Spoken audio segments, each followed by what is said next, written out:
Hey, you. Welcome to Create to Liberate. I'm your host, Anissa Benitez. In today's episode, we're going to talk about regaining your strength after hardship. So, for those of you who know me personally, I live in Los Angeles and we're currently experiencing so many fires, the most amount of fires on record.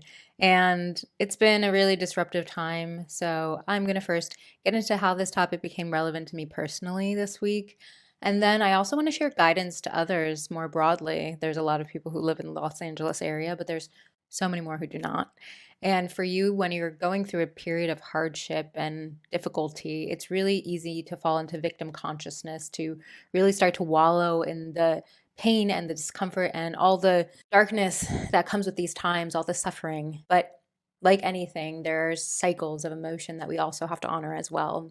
And regaining our strength through these times is really powerful, empowering to you, and it empowers others, right? The game and the goal is to be free and liberated in ourselves as part of this podcast. Be free, create to liberate yourself, but also others, to share that love and that freeness and be able to resume functioning at a higher vibrational level. So if you're watching on YouTube, definitely like and subscribe to this channel if it resonates with you. And if you're listening on audio, leave a review. So first, getting into the story of this week and how this topic became relevant to me. And then secondly, stick around for the guidance on how to regain your strength during times like this. I had to do this for myself personally, and so I like to begin there. So this week on Tuesday night, technically Tuesday morning, at 2 a.m., I was sleeping in my bed very soundly.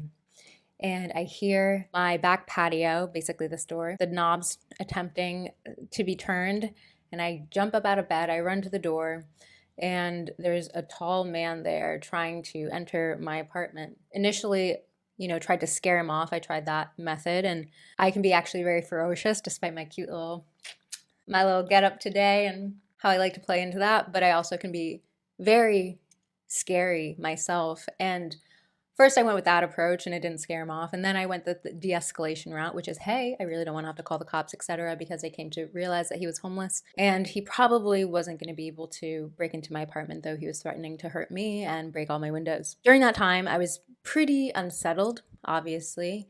And what was more unsettling over time, after I called the police and I was waiting for them to arrive, is that nobody in my apartment building came to check on the situation, check on me, despite how loud the experience was, and I assume he woke up many people. Nonetheless, 30 minutes later, the police come. They're able to remove him gently, and I found that very healing because I've had a lot of negative interactions with police, but to have these positive ones really starts to heal this story that I have around police system in the United States, and really just gratitude for how protective they were in that moment and also gentle with him.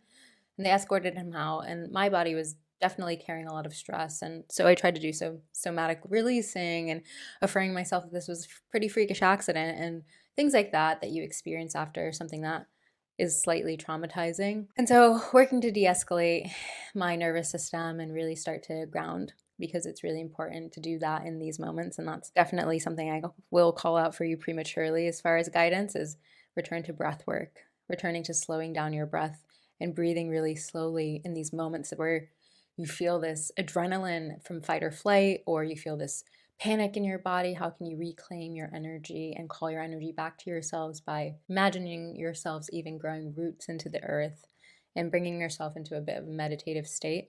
But for myself, I was doing all the things. Nonetheless, my body was still jolting when I heard little sounds outside. It had a bit of PTSD.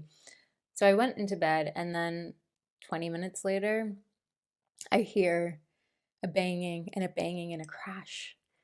And what happened was this man managed to re-enter our yard and break the door of my neighbor this time. And they had a glass door, it shattered. And so they were very traumatized. I went over to check on them, and the guy ran away. They were safe, but they were very scared. And I was grateful that I showed up to them, and it felt like good karma since I just learned that lesson about the importance of showing up for people, especially when it seems like, oh, maybe it's nothing. Maybe it's just a minor incident. Maybe this yelling is some person who's drunk outside and it's not threatening. Well, regardless, in this instance, I was the only person who showed up for the neighbor, and I know it meant a lot to them for me to call the police again, etc.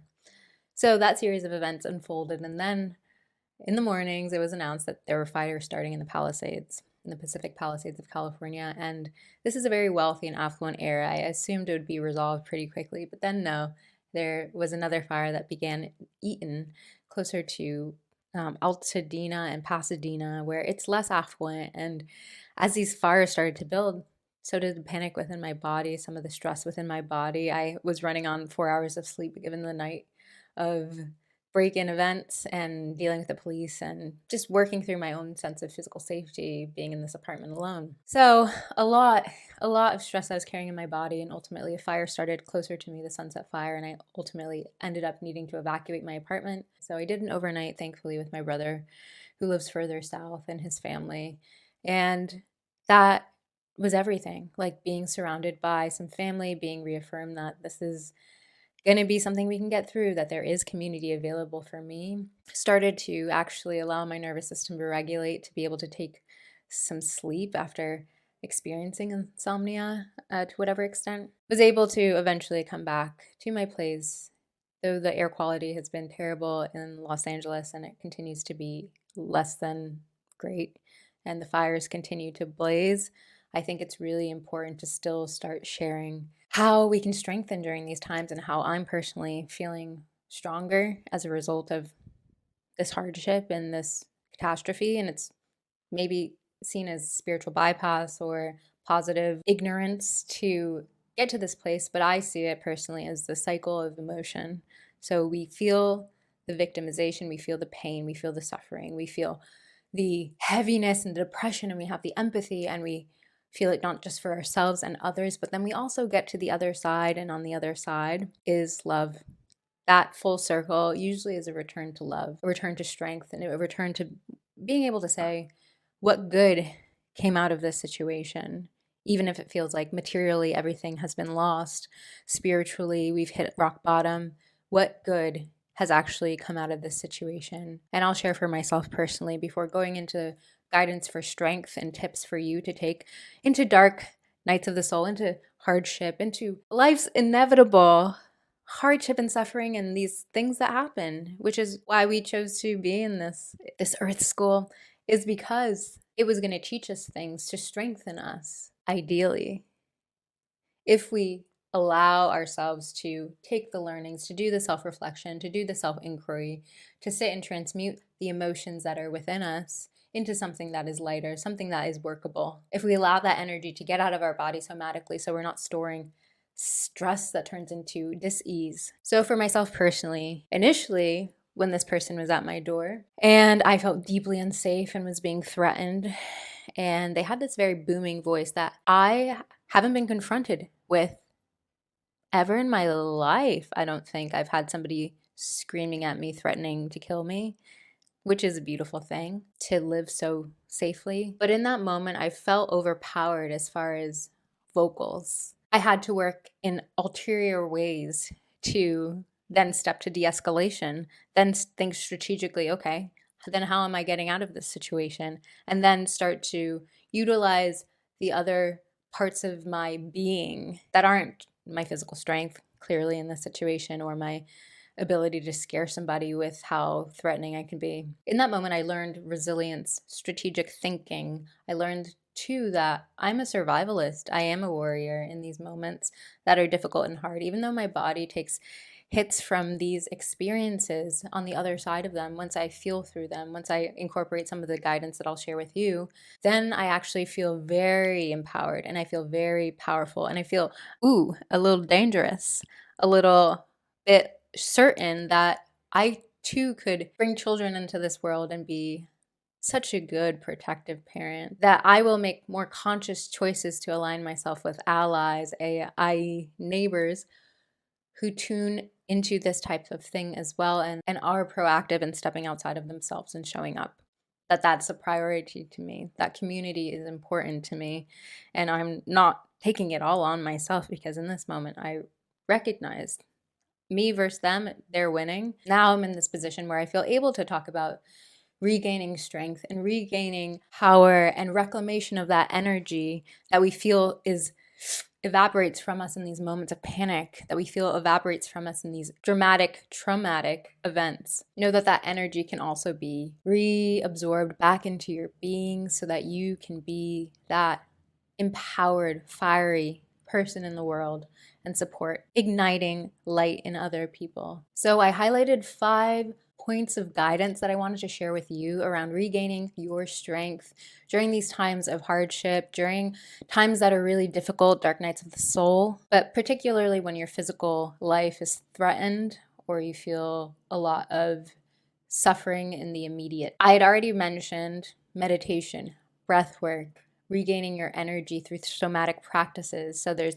a number of practices that you can find on YouTube beautifully around shaking and really just screaming and allowing energies that are stagnant in our bodies to be released, and how important movement is. Dancing for me is a huge thing to really just make sure those energies are not being blocked in some portion of me that will then turn into me realizing I'm constipated, which is a common one. When I store stress, it usually will be in my digestive system, and I'll face the repercussions of that pretty immediately. I digress. Number 1, feel your feelings.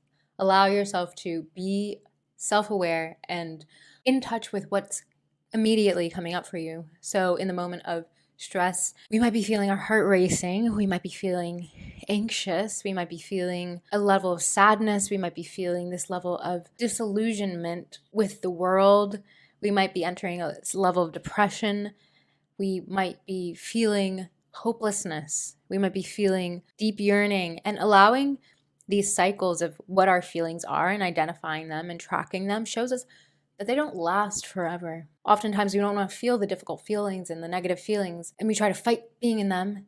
But actually, if you allow yourself to sit with your emotions, they'll pass and they'll transmute into something else. So from that state of hopelessness, then you might see something that makes you a little bit more hopeful. And then you're at this state of cautiously optimistic that things are getting better. And you might notice that from cautiously optimistic, you become energized.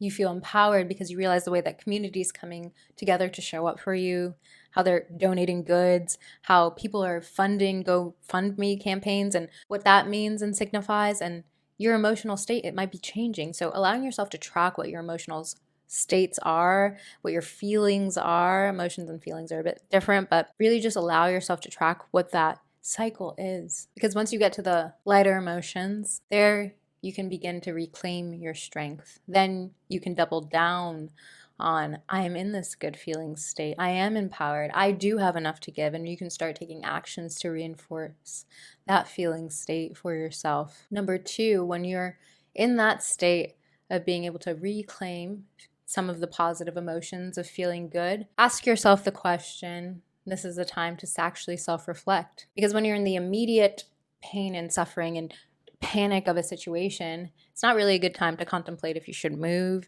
It's not a great time to contemplate if you chose the right city, if you should buy a defense weapon. These are not the types of thoughts that are great to contemplate immediately during an event. In that time that you got back to your positive emotional state, to that positive high vibrational feeling state, then you can say, what did I learn from this situation? What did it teach me? Is there anything I would change going forward? Initially, in that panic situation, you might have been like, I need to move. And then after, you'd be like, actually, I'd prioritize living in a place where there's a community that shows up for each other. Ask yourself what you might be grateful for in this situation. What gratitude do you have for yourself or others in the ways that things played out? Maybe a police officer helped you, a fireman helped you. Maybe there was a way that somebody showed up unexpectedly, an unsung hero. And how can you really embrace and reflect on the ways that people are good? And there is hope, and there is more to look forward to in this life. Aside from the circumstances of the events, the next thing to tune into to strengthen your center is to start asking of yourself, who did I become as a result of this situation?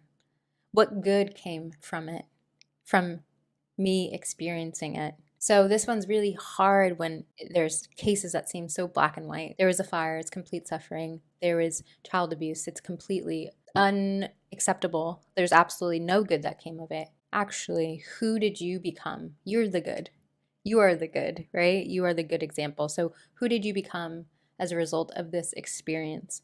I think a lot of survivors, warriors, more proactive people came out of this experience in LA and are coming out. More people who are going to show up for each other, who are going to fight and not live so like recluses in isolation because of wealth and gated communities, etc. Maybe they recognize that there's a need to come together because ultimately one person's suffering is everybody's suffering. You are a wave in an ocean, and one person is that wave that impacts and ripples into everyone else. And it might be on a subtle level, it might be a really large escalated level. It doesn't really matter. I know for myself, I became more of a warrior in this week, and you most likely became more resilient through whatever you experienced, more strategic, more self-aware. What good can you reflect on that you became as a result of this? How did this event change and impact you? Number 4, who are you becoming? So not only how did this change and impact you today, who are you becoming? What trajectory would you like to be on as a result of these events and things that happened? What would you like to embody? For myself, I'll speak personally. Yes, I feel like I became more of a warrior, and I'd like to continue to embody the warrior essence. And I find it deeply helpful, and I highly encourage you to find a muse, to find energies, whether it's spirit animals or goddesses, gods, anything that supports you to have a better example of the energies that you would like to cultivate and welcome more into your life. So I really like the spirit animal of the llama. That one's come to me clearly through a vision. And I used to be more in that lion, Leo, jaguar, performative animal exhibitionist. And in sinking into this llama energy, spirit animal llama, you can look up, they're about dependability.